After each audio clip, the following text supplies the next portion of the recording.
شارداریا گل آباژار قامشلو دوان دمین داویه دا رولک سرکه و گیرینگ دی پروسایا گشپیدانا هرمی دا لیستیه گلک ریان خرابه و زرار دیتیه سر راست که شارداریا قامشلو دهیاما بوری دا گلک پروژین خدمت گزاریه لباجیر بداوی آنین جبو تمام کرنا ین مایجی خبات خاد دومینه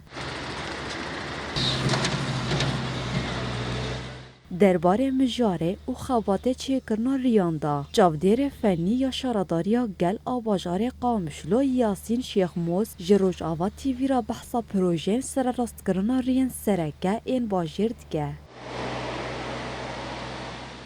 ها دراسات ما في صالي كارما 10,000 زفت مكعب زفت ترقيعات هاتبون صندوقي و10,000 متر مكعب جي موازنه هاتبون نها ما دس فكري جي موازنه تقريبا ما 1000 متر ترقيعات حاري باجير دا ما شيت كرن بيتر شرعي اساسي عام هناك خرابوي مدس واكر نها تقريبا 1000 متر ما تشكريا بيشا ماجيكي 1000 ديجي هيا و10000 صندوق جيكي امي و ترقيعاتي باجر دي سال تشتي خرابوي امي چي بكن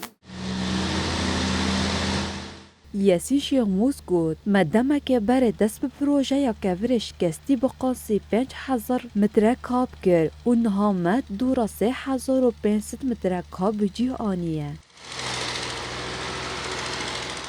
نهاتش نتيجة هنا أم تيدت شغل حجر مكسر نها كلك حارجي كي هناك هنا حاجتي حجر مكسر ما دمك ما دس بيكري أم شارعنا بيكتينن تقريبا 5000 متر مكعب بيشامنا ما 6500 نفذنا وكمياتي ديجي كي ري حاجت بري لازم بي أو كميات ديجي كي أم وحجر مكسر بلدية قامشلو بيدرابي شارداريا قامشلو بيدرابي ناف باجير دا وقتي أغطي فوهاتي مطري جيكالك خرابوينا لگور آگاهین کو شارداریا گل آباژار قامشلو جروجاوا تیوی را پار وگرنه دیدنا و پروژه خدا او دست به پروژه یا کانالازیاسیونان بکن لیچونا ویجی بقاسی $20,000 امریکی تی تخمین گرن